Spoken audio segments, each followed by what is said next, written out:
It is not that Trump and his family will use the influence of government to increase their wealth, although this will certainly take place on a massive scale.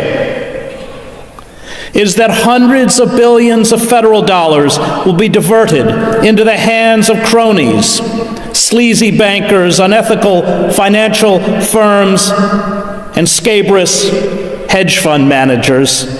Everything will, to use a business term, be harvested.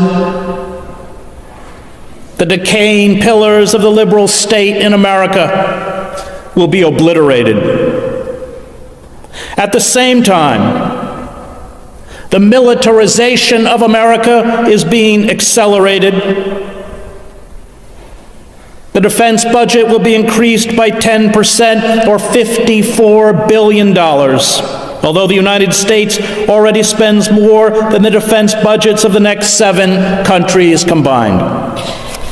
The paramilitary forces of Immigration and Customs Enforcement, which will soon hire 10,000 more agents, and the Border Patrol, which will hire 5,000 more agents, along with Homeland Security, have all deputized local and state police to function as their auxiliaries. They will be flooded with cast-off military-issue equipment. These paramilitary forces will not disband once they have finished terrorizing and deporting some of the 11 million undocumented workers in the United States. They will turn on their next victims, Muslims, African Americans, Asians, dissidents. This militarization of society is designed to carry out the race war that Trump and those around him see as inevitable at home and abroad. In poor communities of color, this race war has already begun. Racial profiling, random police stops, raids at homes and businesses, people of color pulled from vehicles at checkpoints, seizures of individuals with no criminal records or who never committed a serious crime, imprisonment without trial, expedited deportation hearings, and removal proceedings that violate the most basic human rights. The arrest of a beneficiary of the Deferred Action for Childhood Arrivals, or DACA program, Daniel Ramirez Medina, 23, who, along with the program's other 750,000 successful applicants, had revealed all personal history to the government in applying for DACA status. Parents separated, perhaps forever, from their children. The hunted going underground, the end of the rule of law, the abandonment of the common good, the obliteration of a social state in which institutions and assistance programs, from public education to Social Security and welfare, make justice, equality, and dignity possible. White Europeans who are undocumented are not being targeted. The executive orders of Trump are directed against people of color. They begin from the premise that white Americans are the true victims of neoliberalism, deindustrialization, and falling living standards. The Trump orders are written not to make America great again, but to make America white. They are an updated version of the Nazis' Nuremberg laws, the Jim Crow laws, the Chinese Exclusion Act, and the Naturalization Act of 1870. They are intended to institutionalize an overt racial hierarchy in the United States, one already far advanced in the miniature police states where people of color live in marginal communities. In these impoverished enclaves, there is no right to trial or due process. Militarized police kill with impunity, and the courts lock people away, often for life. Rights are treated as privileges that can instantly be revoked.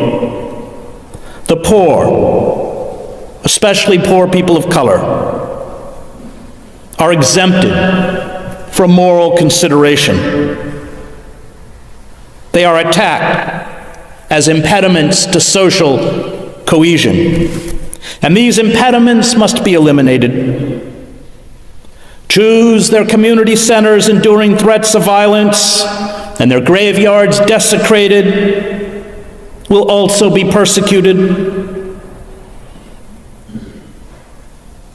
American fascism is rapidly being cemented into place by uniformed and heavily armed paramilitary goons, clutching the flag and the cross and reciting the Pledge of Allegiance and the Lord's Prayer. Little or no prospect of rescue from individual indolence or impotence can be expected to arrive from a political state that is not and refuses to be a social state. The sociologist Zygmunt Bauman wrote, "Without social rights for all, a large and all probability growing number of people will find their political rights of little use and unworthy of their attention.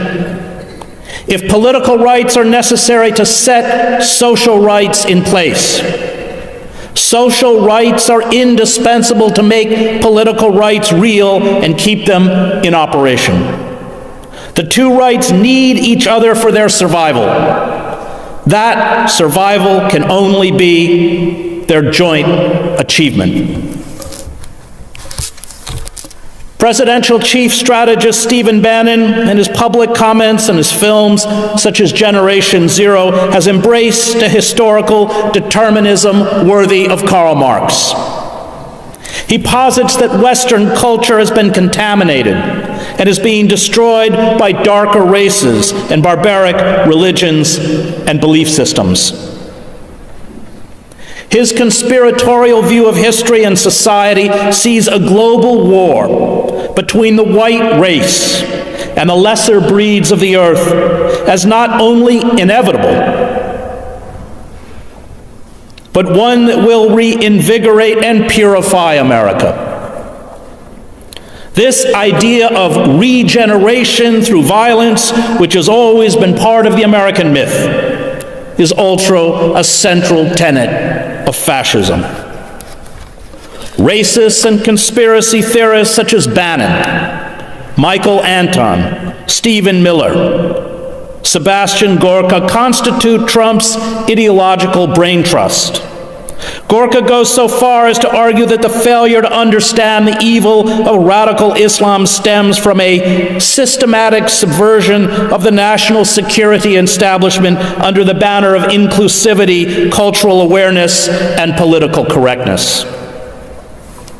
In a 2014 speech, Bannon said, "I believe we've come partly off track in the years since the fall of the Soviet Union, and we're starting now in the 21st century, which I believe strongly is a crisis both of our church, a crisis of our faith, a crisis of the West, a crisis of capitalism.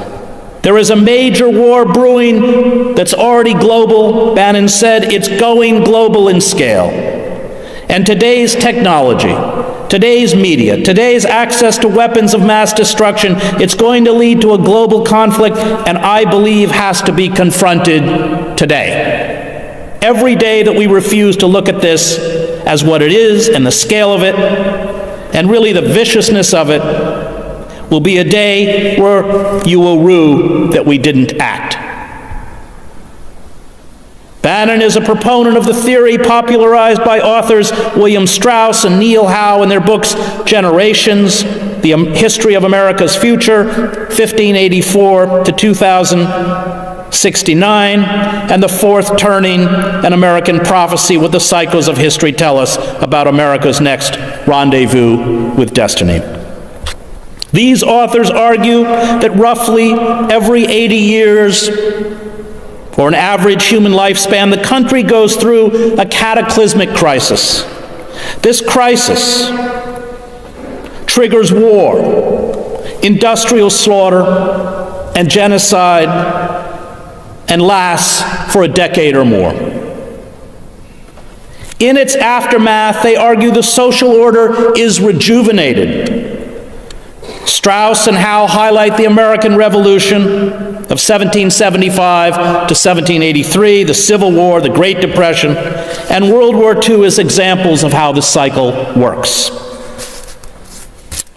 Pseudo-intellectuals such as Strauss and Howe play the role that Paul de Lagarde, Julius Langbaum, Arthur Muller, von den Broek, and Alfred Rosenberg played for the Nazi Party.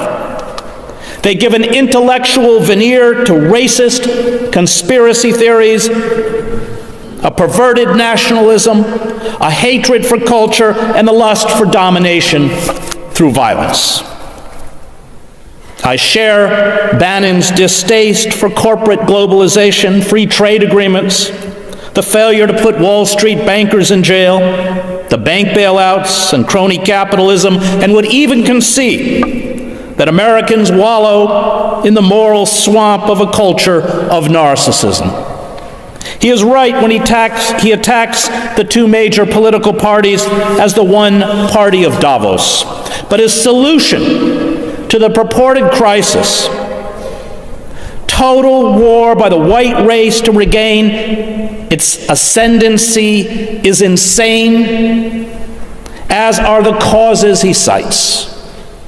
A New Deal that turned citizens into whining dependents, the permissiveness of the 1960s, white guilt that made the country cater, in his words, irresponsibly to African Americans by giving them social service programs and undeserved mortgages that led to the 2008 financial meltdown.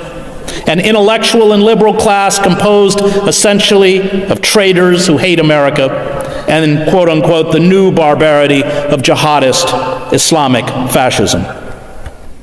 Racism, misogyny, the inherent cruelty of capitalism and the crimes of empire, from Wounded Knee to Vietnam and Iraq, simply do not exist in Bannon's mystical nationalist worldview.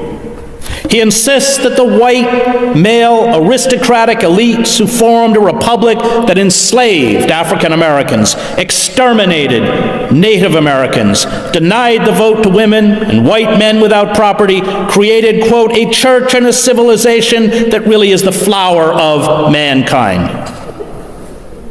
And this is the myth he wants to recover. Now, it may be that the deep state, the shadowy world of the security and surveillance bureaucracy, the arms industry, Wall Street, Silicon Valley, and corporations that actually rule the country, disturbed by Trump's impulsivity, irrationality, and incompetence, will move to replace him. This was certainly the idea when the organs of internal security used a wiretap to discredit and remove Michael Flynn, and it is what is happening now with the leaks about the Attorney General's 2 meetings with the Russian ambassador.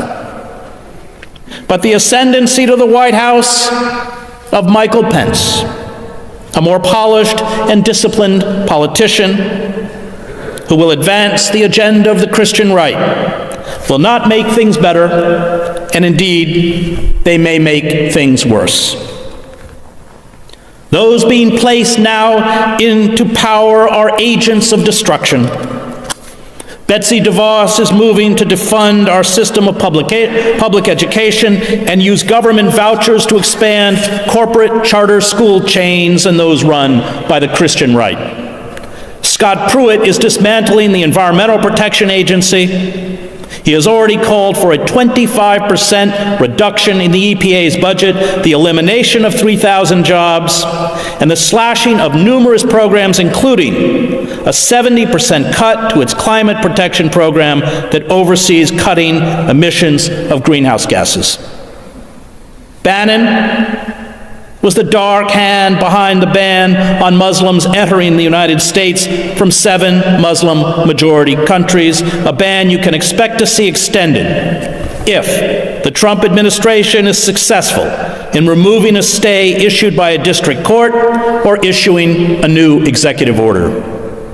Bannon was behind the order to the Department of Homeland Security to draw up lists of Muslim organizations and individuals in the United States that, in the language of that executive order, have quote-unquote been radicalized and provided material support to terrorism-related organizations in countries that pose a threat to the United States. Such lists will be used to criminalize Muslim leaders and the institutions and organizations they built. Then, once Muslims are dealt with, there will be new Homeland Security lists that will allow the government to target the press, activists, labor leaders, dissident intellectuals, and the left. Lenin wanted to destroy the state, and that's my goal too, Bannon told the writer Ronald Radash in 2013. I want to bring everything crashing down and destroy all of today's establishment. This culture of destruction was launched 4 decades ago by corporate forces. The corporate elites, terrified by the mobilization of the left in the 1960s, by what the political scientist Samuel Huntington called America's excess of democracy, built and funded counter-institutions to delegitimize and marginalize critics of corporate capitalism and imperialism. They bought the allegiances of the 2 main political parties.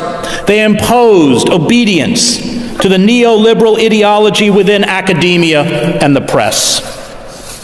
This campaign, laid out by Lewis Powell in his 1971 memorandum titled Attack on American Free Enterprise System, was the blueprint for the creeping corporate coup d'etat that 45 years later is largely complete. The dismantling of democratic institutions, places where the citizen has agency and a voice, is far graver than the ascendancy to the White House of the demagogue Trump. The coup destroyed our 2-party system. Labor unions are a spent force. The press is corporatized. Universities have been purged of dissidents and independent scholars who criticize neoliberalism and decry the decay of democratic institutions. Public broadcasting and the arts, places where voices not beholden to corporate power should find a sanctuary, have been defunded and forced to beg for corporate money, which of course comes with corporate censorship. And it is expected that what little money the government gives to public broadcasting and organizations such as the National Endowment for the Arts will soon be eliminated under Trump. The courts have been stacked with judges whose legal careers were spent serving corporate power, a trend in appointments that continued under Barack Obama. Money has replaced the vote, which is how someone as unqualified as DeVos can buy herself a cabinet seat. And the Democratic Party, rather than sever its ties to Wall Street and corporations, is naively waiting in the wings to profit from a Trump debacle. This coup destroyed more than our democratic institutions. It destroyed the very credibility of liberal democracy. Self-identified liberals such as the Clintons and Obama mouthed the words of liberal democratic values while making war on those values in the service of corporate power. And the revolt we see rippling across the United States and much of the globe is a revolt not only against a corporate system that has betrayed workers, but also, for many, the ideas and values espoused by a bankrupt liberal class. This is very dangerous. The discrediting of liberal democracy will allow the radical right to cement into place in America and much of Europe and other parts of the globe a form of fascism. Presidential advisor Stephen Miller, an ardent white supremacist, in an interview on Face the Nation on CBS, was quite blunt about what to expect. We have a judiciary that has taken far too much power and become in many cases the supreme branch of government, he said. Our opponents, the media, and the whole world will soon see, as we begin to take further actions, that the powers of the president to protect our country are very substantial and will not be questioned. History may not repeat itself, but it echoes. The framers of the Constitution, steeped in the rise of empire and death of democracy in ancient Greece and Rome, attempted to provide checks and balances to keep the American Republic from falling like their ancient counterparts into oligarchy and tyranny. This knowledge of the past, dismissed as frivolous by our consumer culture and business elites, allows us to recognize the familiar warning signs on the road to tyranny. If we studied the collapse of ancient Greece, Rome, the Weimar Republic, or even the former Yugoslavia, we would be far more alert to the current march towards despotism. Thucydides, who wrote that the tyranny Athens imposed on others had finally imposed on itself, is a far better guide to our future than Milton Friedman or Ayn Rand. The historian Fritz Stern, in The Politics of Cultural Despair, his book on the rise of fascism in Germany, warned repeatedly of the danger of a bankrupt liberalism. Stern, who saw the same dark, irrational forces at work today that he watched as a boy in Nazi Germany, argued that the spiritually and politically alienated are the prime recruits for a politics centered around cultural hatreds and personal resentments. And Stern told me that in Germany, there was a yearning for fascism before the word fascism was invented. They attacked liberalism, Stern wrote of the fascists emerging at that time in Germany, because it seemed to them the principal premise of modern society. Everything they dreaded seemed to spring from it. The bourgeois life, Manchesterism, which is laissez-faire capitalism, materialism, Parliament and the parties, the lack of political leadership, even more, they sense in liberalism the source of all their inner sufferings. Theirs was a resentment of loneliness. Their one desire was for a new faith, a new community of believers, a world with fixed standards and no doubts, a new national religion that would bind all Germans together. All this liberalism denied, hence they hated liberalism, blamed it for making outcasts of them, for uprooting them from their imaginary past and from their faith. It turns out 45 years later that those who truly hate us for our freedoms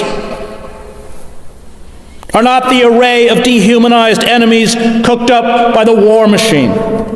The Vietnamese, the Cambodians, Afghanis, Iraqis, Iranians, or even the Taliban, Al-Qaeda, or ISIS.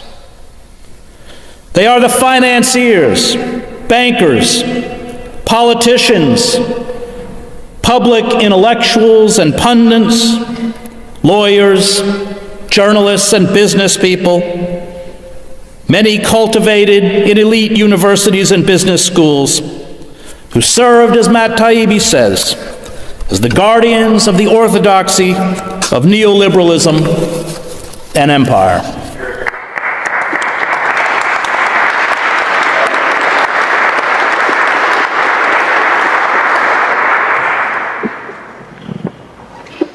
In the twilight phase of capitalism, wealth is no longer created by producing or manufacturing. It is created by manipulating the prices of stocks and commodities and imposing a crippling debt peonage on the public. Our casino capitalism has merged with the actual gambling industry. This is an economic model designed to prey on the desperate. Young men and women burdened by student loans, underpaid workers crushed by credit card debt and mortgages, bankrupt towns and cities forced to borrow to maintain municipal services and sell off municipal assets, from sewers and water treatment plants to their parking authority to corporations. Casino magnates such as Sheldon Adelson, who has advocated attacking Iran with nuclear weapons, and hedge fund managers such as Paul Singer, who buys distressed or defaulted bonds at pennies on the dollar and then sues for full repayment, which is how he trashed the Argentine economy. And Robert Mercer add nothing of value to society. They do not generate money, but instead redistribute it upwards to the 1%. They use lobbyists and campaign contributions to rewrite laws and regulations and build monopolies. And this is how the drug company Mylan in the United States raised the price of an EpiPen used to treat allergy reactions from $57 in 2007 to $500.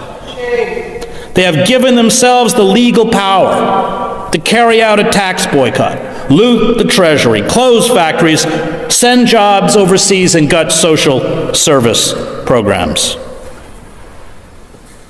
These corporate mandarins are, if we speak in the language of God and country, traitors. They are parasites. Financial speculation in 17th century England was a crime. Speculators were hanged. The heads of most of today's banks and hedge fund managers and the executives of large corporations such as Walmart and Gap that run sweatshop death traps for impoverished workers overseas deserve prison far more than most of the poor students of color I teach within the prison system, people who never had a fair trial or a fair chance in life. When a tiny cabal seizes power, monarchist, communist, fascist, or corporate, it creates a mafia economy and a mafia state. Trump is not an anomaly. He is the grotesque visage of our collapsed democracy. Trump and his coterie of billionaires, generals, half-wits, Christian fascists, criminals, racists, and deviants. Hi guys, welcome back to my channel. My name is Furaha. If you're watching me for the first time, thank you so much for stopping by. I really appreciate your time for watching to this point. I know you did not have to, but you chose to do it anyway. Thank you so much for the time and for watching my video to this point.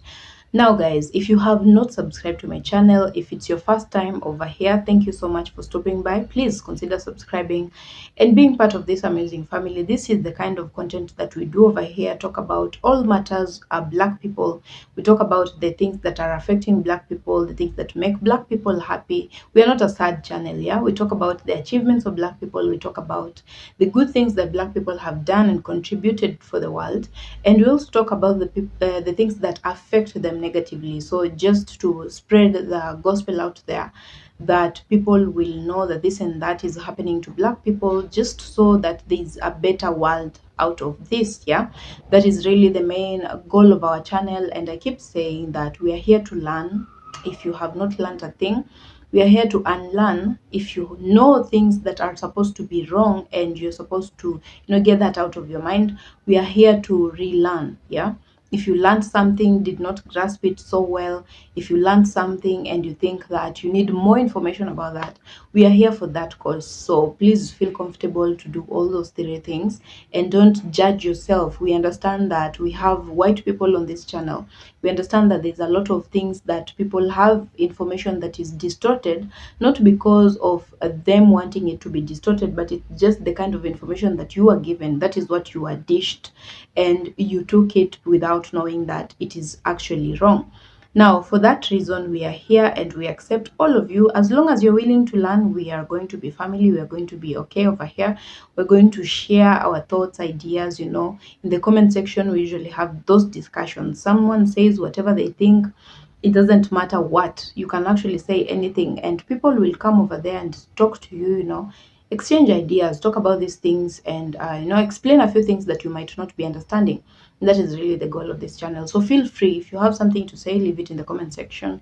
And you can also share this channel to a few friends that you think would be like-minded and would like to have these kind of interactions. Yeah. So guys, on today's video, we are talking about this gentleman that has decided to fight for black people, and he has decided that he's going to speak it as it is now. He talks about the people of America and how racist they are sometimes when they are behaving some way with black people. They do not look at black people as equals. They do not look at black people and think these are people that are deserving of respect. They're not deserving of, all the inhumane things that happen to black people. Now, he notices that, and he also, one of the most important things that I capture from this video is the fact that he talks about the leadership of President Trump. Yeah, Trump has made people regret, even the ones that believed in him, even the ones that, they voted him in with a lot of hopes that is going to make a difference. Now, there's one thing that I keep saying over here, that during the campaign season, people need to really shut their ears, just shut your ears, because these politicians, and we're not talking about the American politicians, we're talking about politicians across the world, they have this tendency of always speaking what looks like, the truth. They have a way around their words. They have a way of, knowing how to choose their words carefully to make sure that they lure you into thinking that they mean well for your country. They mean well for the people of that country that they want to lead. Now, if you are not careful enough, you will fall into that trap of thinking that they really mean what they say. You will fall into the trap of thinking that they actually are true and they're going to stick by their word. Now, you have read manifestos before. If you are a voter and you have voted at least 3 times, you know this, that they always give the manifesto, talk about it confidently enough as if they are going to really put these things into action. But now when you vote them in and they have that position that they wanted, I think your deal with them is done. Now when they get there, they're going to do whatever it is that they want to do. They will not care about the promises they made to people. They will not care to be accountable for the things that they promised these people. They do not want to think that these people actually voted for you because of the things that you promised. They wanted you to do this for them. They do not think like that. Now, that is just politicians for you.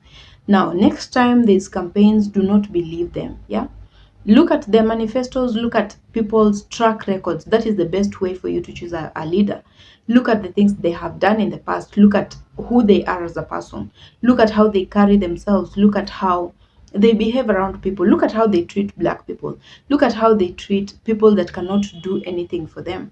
Now, there is one way to know if a person is good. Look at how they treat people that cannot afford them anything. Yeah. Look at how they treat the poor. That is how you know who they are in reality. Leave alone those campaigns where they're pretending, acting like they care about people, they care about everyone, they love everyone, they're the best, they give their best show at that point. It's actually just a show.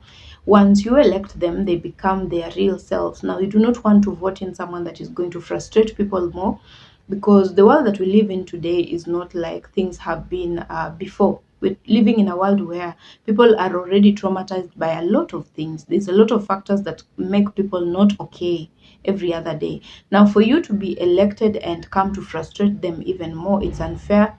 And it's the worst thing that you can do to anyone, really. Now, they don't care about that. They also don't have a heart. You should know that politicians, most of them, do not have a heart. They don't care about what is happening to you. They will not care that you people are hurting. They will not care that the consequences of their actions are hurting the people more than they're hurting them. They will be okay as long as it's not them being affected. They're okay with whatever they're doing, and they will continue doing that if you if you don't change how you make your decisions. Now, for white people that voted President Trump in, and they voted him on the basis of him being a white man, I hope that this is going to act as a lesson for you. And I am not ignoring the fact that there are Latinos, Asians, Black people. Now, I'm saying that with a lot of emphasis because I do not understand Black people that voted for President Trump. I do understand that there is the freedom, the will, the free will to vote for whoever you want to. You have your, how do you call it, your constitutional right to vote for whoever you want. Yeah. You are over the age, you can vote.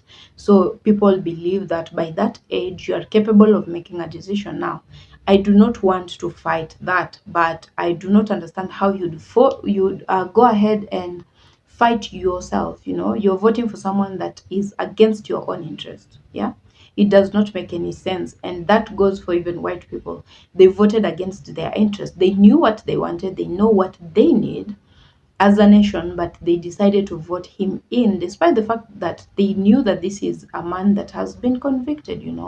He's a felon. Yeah, but they went ahead to vote for him, giving him the benefit of doubt. Now, this is what he's paying them back with. He does not care about them. He does not give two shits about what is happening to them in their lives, and all the videos they're making crying of, not being able to afford medical care, school fees, house rent, food. He does not care about all that. He doesn't listen to them. He does not pay mind to that. Now, I hope that people have learned their lessons, and unfortunately, people don't. Yeah. I don't know what usually happens during the campaigns and what these politicians say. I don't know what it is about that, but people always forget what they have promised to themselves. They keep forgetting all the things that have happened to themselves, courtesy of voting for someone that does not give um, attention to whatever is happening to them, but they will still go and vote in someone that is even worse. Now, that I am yet to understand how it happens. But guys, I hope that we really learn something. I really pray that we learn something this time and make a difference, because if we go on like this, the world is going to become worse and worse with each passing day, and this especially for America.